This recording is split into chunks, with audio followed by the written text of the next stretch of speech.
सही। आप जब वहाँ गए थे तो वहाँ के जो आपका जिसे कहते हैं कफील, तो वो पाकिस्तानी थे कि अरबी? सब आपकी नज़र में आप मुझे ऐसी क्या राय देंगे जो आप दुबई में जो देख के आए हैं? यार हमारे पाकिस्तान में कैसा एक माहौल होना चाहिए बार्बर्स का? सबसे पहले तो यही कहूँगा ना कि जो बार्बर है उन्हें पाकिस्तान से बाहर तो बहुत इज्जत मिलती है, लेकिन पाकिस्तान के अंदर जो मिलती है ना वो उस लेवल की नहीं मिलती कि जो उन्हें मिलनी चाहिए। यहाँ पे भी तकरीबन कोई 7-8 साल मैंने उधर काम कर लिया था पाकिस्तान में भी। हाँ जी, तकरीबन कोई 8-10 साल मेरा दुबई का एक्सपीरियंस है। तो ऐसा क्या हुआ आपको जो आपने वापस पाकिस्तान का रुख किया?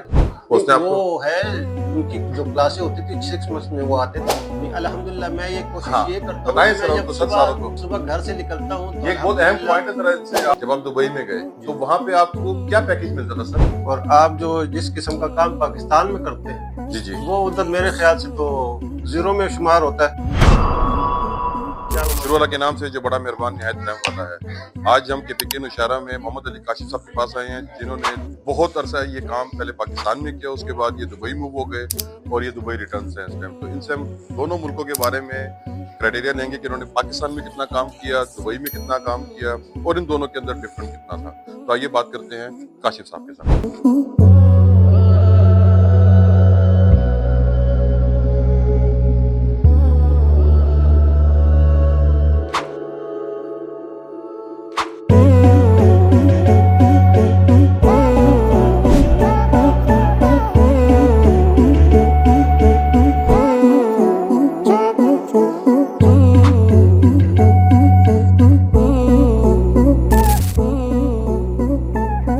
अस्सलाम वालेकुम सर। वालेकुम अस्सलाम। सर कैसे हैं आप? ठीक ठाक है खैरियत से? अल्हम्दुलिल्लाह। तबीयत ठीक है? शुक्र है। कैफ हाँ, हाल का? अल्हम्दुलिल्लाह ज़ेन शो अखबारों का? तमाम खैर कुल्लू शे मियाँ फिल्मिया वाला जमिया। कुल्लु शेर में हो गया। ये हम लोग बात कर रहे हैं इस टाइम काशिफ भाई के साथ क्योंकि ये अरबी की लैंग्वेज इन्होंने जब दुबई में काम किया तो इन्होंने अरबी भी लाजिम बात है सीखी होगी और जब ये यहाँ से गए तो पहले वहाँ का काम डिफरेंट और फिर लैंग्वेज सीखना कितना डिफरेंट हुआ इनके लिए। ये टोटल आज हमें एक सारा प्लान बताएंगे कि यहाँ से जाते हुए इनके क्या सपने थे, वहां पे इन्होंने क्या देखा, सारी लाइफ का सिस्टम वहां जाके कौन से नए लॉक खुले, जो जो ये सोच ही गए थे वहां पे क्या डिफरेंट क्या था, ये हमें अब काशिफ भाई खुद बताएंगे। जैसे कि आप देख रहे हैं इस टाइम काशिफ भाई के पास माशाल्लाह इतना रश लगा हुआ है, इनके पास टाइम नहीं है बात करने के लिए। तो हम जो इनका इंटरव्यू करेंगे इन्होंने इतना टाइम दे दिया हमारे लिए बहुत काफी है कि इन्होंने कहा भाई आप काम के टाइम में मेरे से बात कर सकते हैं। हमारा बार्बर्स का वर्क ऐसा होता है कि अगर आप डिसिप्लिन से हट जाएं तो फिर शाम तक वो क्यू को लेवल में लाना बहुत मसला बन जाता है। काशिफ भाई आप कितने अरसे से ये काम कर रहे हैं? मैं तकरीबन हो गए जी 20-25 साल तकरीबन हो गए। 20-25 साल से आप ये काम कर रहे हैं? जी तो काशिफ भाई कहाँ से सीखा था आपने ये काम? ये काम हमने बड़ों को देख देख के सीखा। यानी आपके ग्रैंड्स भी यही काम करते थे? जी जी जी। Very good. और फिर बचपन से आपने ये काम सीखा तो आप जाहिर बात है स्कूल भी गए होंगे? जी अल्हम्दुलिल्लाह जी। तो हार्ड वर्क और स्मार्ट वर्क दोनों आपने किए। हाँ जी अल्हम्दुलिल्लाह जी। तो कहाँ तक आपने तालीम की? मैं मैट्रिक तक है जी। मैट्रिक तक? जी जी। और उसके बाद फिर आपने बार्बर फील्ड को ज्वाइन जी किया, जी। उसमें डिप्लोमा वगैरह किया आपने? हाँ जी। तो काशिफ भाई क्या एक्सपीरियंस है जब आपने पाकिस्तान में काम करने के बाद आप सोच रहे थे कि मैं दुबई चला जाऊं, जी जी। तो क्या ऐसे सपने थे आपके सर? प्लीज बताइएगा हमें। मेरे सपने तो बहुत अच्छे थे, लेकिन यहाँ से जब हम गए पाकिस्तान से दुबई के काम में बहुत सफाई और बहुत नफासत मांगते हैं। और आप जो जिस किस्म का काम पाकिस्तान में करते हैं जी जी। वो उधर मेरे ख्याल से तो जीरो में शुमार होता है। इसलिए कि उधर आपको उनके हिसाब से काम सीखना भी पड़ता है, करना भी पड़ता है और हर एक चीज़ वो अडॉप्ट करनी पड़ती है जो उनकी डिमांड हो। सही। हाँ जी। ये तो आपने बताया दुबई का। जी जी। जब आप यहाँ पे थे और क्या मतलब आपका सपना था कि मैं दुबई जाऊंगा और दुबई जाके ईच एंड एवरीथिंग, मतलब जो बंदा सोचता है ना प्रैक्टिकल तो कुछ और होता है जब वहां जी जाते हैं। जी। तो जैसे वहां के आप यहाँ पे आपने कितना अर्सा काम किया था? यहाँ पे भी तकरीबन कोई 7-8 साल मैंने उधर काम कर लिया था पाकिस्तान में भी। जी जी। हाँ जी, तकरीबन कोई 8-10 साल मेरा दुबई का एक्सपीरियंस है। जी जी। हाँ जी। तो ऐसा क्या हुआ आपको जो आपने वापस पाकिस्तान का रुख किया? मैं सोच के ये गया था कि पाकिस्तान से कि अपनी पाकिस्तान में एक काम सीख के उधर से दुबई से? दुबई से इधर जो काम सीखा था वो इधर के लिहाज तो सही था, लेकिन इंटरनेशनल जब बाहर का क्लाइंट पाकिस्तान में आता है या पाकिस्तानी उधर चले जाते हैं, उधर टाइम गुजार के आते हैं, वो भी कोशिश यही करते हैं कि उधर का काम जिस तरह है वो इधर पाकिस्तान में हमें मिले। हम्म। तो मैंने वो यही सोचा कि यार हमने उधर तो सीख लिया है, जी जी। अब चाहिए कि इधर हम किसी को सिखाएं या करें या देखें लोग तो वो कहें कि हाँ यार ये कोई अच्छा कारीगर है, अच्छा काम करता है, जानता है कुछ, ये सब कुछ सोच के हम गए उधर। ये है कि उधर काम करने में बहुत मजा भी आता है, जी जी। सीखना भी पड़ता है और आसानी भी हो जाती है नया बंदे। शहर था, वहां हाँ पे जी, लैंग्वेज का मसला भी आपको शुरू में हुआ होगा। बिल्कुल शुरू में हमें बहुत फर्क पड़ता है उधर, और अरबियों के साथ बोलने में, समझने में, काम में, चीजों के औजारों के नाम में। कितना अरसा लगा था वहां पे आपको लैंग्वेज गेल करने के लिए? तकरीबन 4-5 महीने लग गए थे अच्छी खासी समझ मतलब आने में। वो काम के मुताबिक जिस हाँ जी, काम जो में वो काम आपने के सीख हिसाब लिया, से आप जो करते हैं, वो आपने सीख तो लिया। वो हमने सीखी। और काम में यहाँ से और वहां के काम में कितना डिफरेंट था सर? यहाँ के और वहाँ के काम में बहुत डिफरेंट है सर। बहुत डिफरेंट है। हाँ जी, बहुत। यहाँ वहाँ पे जो काम करते हैं, उसका एक-एक चीज़ का आपको ख्याल रखना पड़ता है। जी जी। ठीक है ना जी? और इधर जो पाकिस्तान में है, तो वो बस ज़्यादातर यही कोशिश करते हैं कि सिर्फ़ काम कर लें। सही। आप जब वहां गए थे तो वहां के जो आपका जिसे कहते हैं कफील, जी, जी। तो वो पाकिस्तानी थे कि अरबी थे? जी, वो पाकिस्तानी थे। वो पाकिस्तानी थे। हाँ जी। तो डिफरेंस बहुत ज्यादा होता है यहाँ से जब हम लोग एक फ्लाई करके जाते हैं दूसरे जी, मुल्क जी। के अंदर। आपने बहुत अच्छी एक बात की कि मैं वहां से वापस इसलिए आया हूँ कि मैं लोगों के अंदर थोड़ा शऊर पैदा करूँ कि हमारी क्लीनिंग, हमारा काम का सिस्टम जो हम सिस्टम। यहाँ पे सीखते हैं उसमें थ्योरीज नहीं होती। जी। हम सिर्फ प्रैक्टिकल देख के सीखते हैं, प्रैक्टिकल पे भाग रहे हैं, सारे बार्बर्स बनी जा रहे हैं। इनको नहीं पता वो एक लड़का आता है, मैंने पिछले आप इंटरव्यू सुनेंगे उसमें सुनना, तो सारे तो बार्बर्स बने जा रहे हैं। तो जी। इसका सिस्टम आपकी नजर में आप मुझे ऐसी क्या राय देंगे जो आप दुबई में सिर्फ देख के आए हैं, क्या हमारे पाकिस्तान में कैसा एक माहौल होना चाहिए बार्बर्स का? मैं सबसे पहले तो यही कहूँगा ना कि जो बार्बर हैं, उन्हें पाकिस्तान से बाहर तो बहुत इज़्ज़त मिलती है, लेकिन पाकिस्तान के अंदर जो मिलती है ना, वो उस लेवल की नहीं मिलती कि जो उनकी डिमांड जो उन्हें मिलनी चाहिए। हम्म। उनकी कोशिश यही होनी चाहिए कि ताकि इसे इज़्ज़त दें, ताकि वो इज़्ज़त दे तो वो ग्राहक की इज़्ज़त करेगा। सही। ठीक है, जब ग्राहक की इज़्ज़त करेगा तो काम भी अच्छा करेगा, उसका रिज़ल्ट भी अच्छा आएगा। और ज़्यादातर मेरे जो अपनी नॉलेज है, तो जितना अच्छा साफ माहौल, जितनी अच्छी सर्विस, जितना अच्छा इखलाक, आजकल क्लाइंट यही मांगता है कि हर हमारा एक। सिस्टम आपने क्या देखा पाकिस्तान के अंदर और वहां के बार्बर्स में जो आपने देखा था, वहां क्या होता है? वहां भी तो कोई थ्योरी नहीं है मेरा ख्याल से।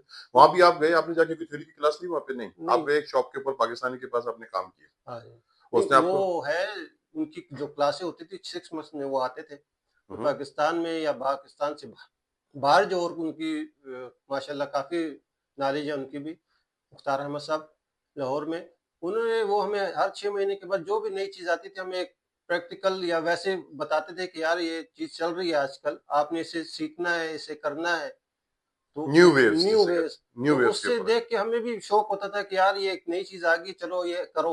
हम्म। करते थे, शौक होता तो था। वो चीज किस हवाले से होती थी? थ्योरीज के हवाले से सिखाया जाता था कि प्रैक्टिकल होता था? जैसे कि नई चीज क्या आती थी इम्प्रूवमेंट, जैसे हम भी कुछ अगर पाकिस्तान में एक नई इम्प्रूवमेंट करना चाहें बार बार, वो हुँ, नई चीज आप बताएं कि वो थ्योरी में आके उनकी क्लास लेनी पड़ती थी जाके, हुँ। कि वो नेट्स में आता था कि वो मुख्तियार साहब जो थे वो आपको क्या मतलब खाओ, वो तो थ्योरी में तो ख़ैर नहीं आता था, प्रैक्टिकली होता था? प्रैक्टिकल वैसे। प्रैक्टिकल वीडियो आपको दिखा हाँ, देते कि प्रैक्टिकल नया वैसे। काम आया है, अब हमने इसको इस पैटर्न में चेंज इस कर देना पैटर्न है। में चेंज करना है, ये काम इस तरह करना है, ये काम उस तरह करना है, तो यही।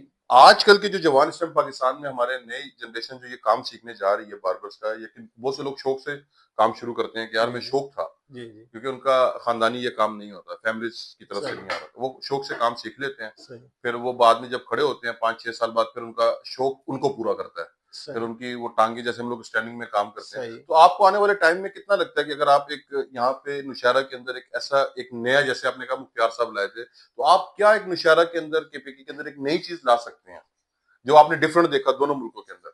मतलब वहां भी चेयर है, बैठ के काम होता है, यहाँ पे भी हाँ, शीशा है, वहां पे भी शीशा है, यहाँ पे भी बैंक है, वहां पे भी बैंक है, सही। सब चीजें तो वही सेम है। कहीं भी चले जाएं all over in the world, आपने एक इंटरनेशनल एक जगह पे काम किया, मैंने all over in the world international level पे काम कर लिया। सही। इखलाकियात माशरे की, जी, जी।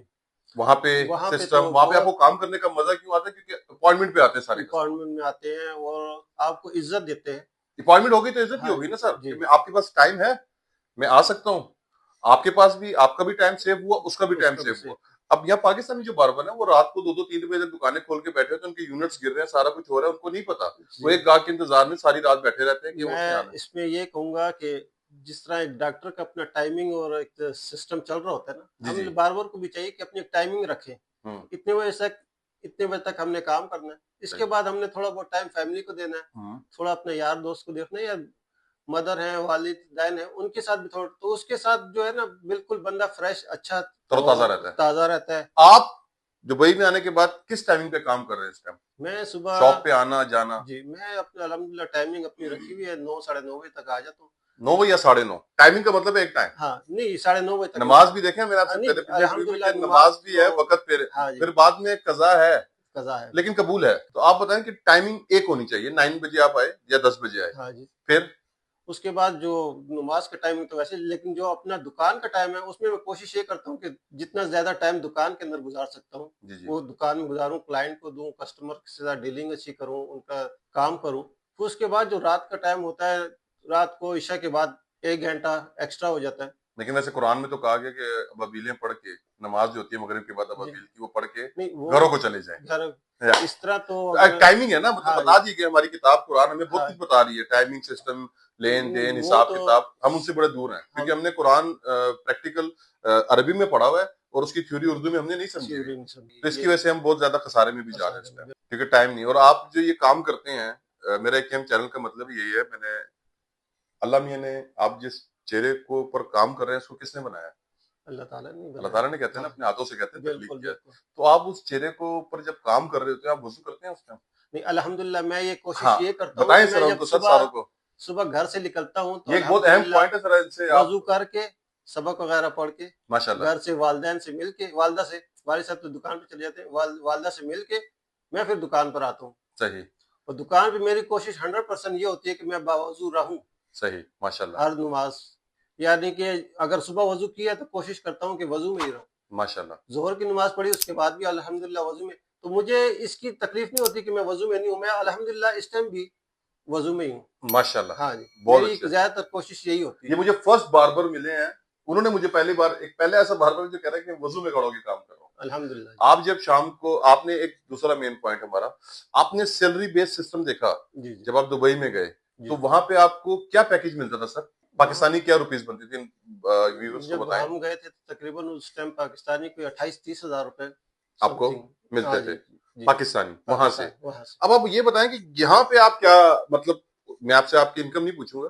जी। यहाँ पे आप उससे डबल गुना ज्यादा कमा रहे हैं या 3 गुना ज्यादा कमा रहे नहीं अल्हम्दुलिल्लाह इधर काफी कमा रहा हूँ। हैं? इधर ज्यादा हाँ कमा जी रहे हैं। तो ये जो अल्हम्दुलिल्लाह लोग मतलब हमारे लॉक करते हैं आप दुबई चले जाएंगे, वो सिर्फ आप जाके वहां पे सिस्टम सीखो और वापस आओ। हाँ पूरी दुनिया में सिस्टम ऑल ओवर बिल्कुल यही। बारबर्स को मैं कहता हूँ, आप जहां भी जाना है आप जाओ, पैसा मकसद बना के ना जाओ, इलम हासिल करने जाए, इलम हासिल करके आप वापस आए और अपने इस मुल्क के लिए आप काम करें। बहुत अच्छा लगा सर आपसे बात करके। शुक्रिया। आप माशाल्लाह, वजू में मैं आपको, मैं ज्यादा टाइम नहीं लूंगा, आप इस टाइम कस्टमर भी आपके वेटिंग पे हैं। सही तो जिंदगी रही तो एकेएम मैं एक ऐसा चैनल लॉन्च ही कर रहा हूँ, हमारे आएगा बहुत बड़ा सिस्टम हम लेके आते हैं। ठीक। तो उसके लिए मैं जगह जगह फिर रहा हूँ आप लोगों के पास। सही तो आपका मुझे पता चला था कि सही। सर दुबई से वापस आए हैं, ठीक। और सर की दुकान इस टाइम नौशहरा में है, केपीके नौशहरा में। जी सर अपना एड्रेस आप इन्हें बता दें सर हाँ एक बार। जी मैं नौशहरा कैंट में अब्दुल्ला टावर नजदीक अमारात इलेक्ट्रॉनिक के पास। तो काशिफ भाई थे, बहुत अच्छा लगा इनसे बात करके। मोहम्मद शहजाद फ्रॉम एकेएम, मिलते हैं नेक्स्ट ब्लॉग।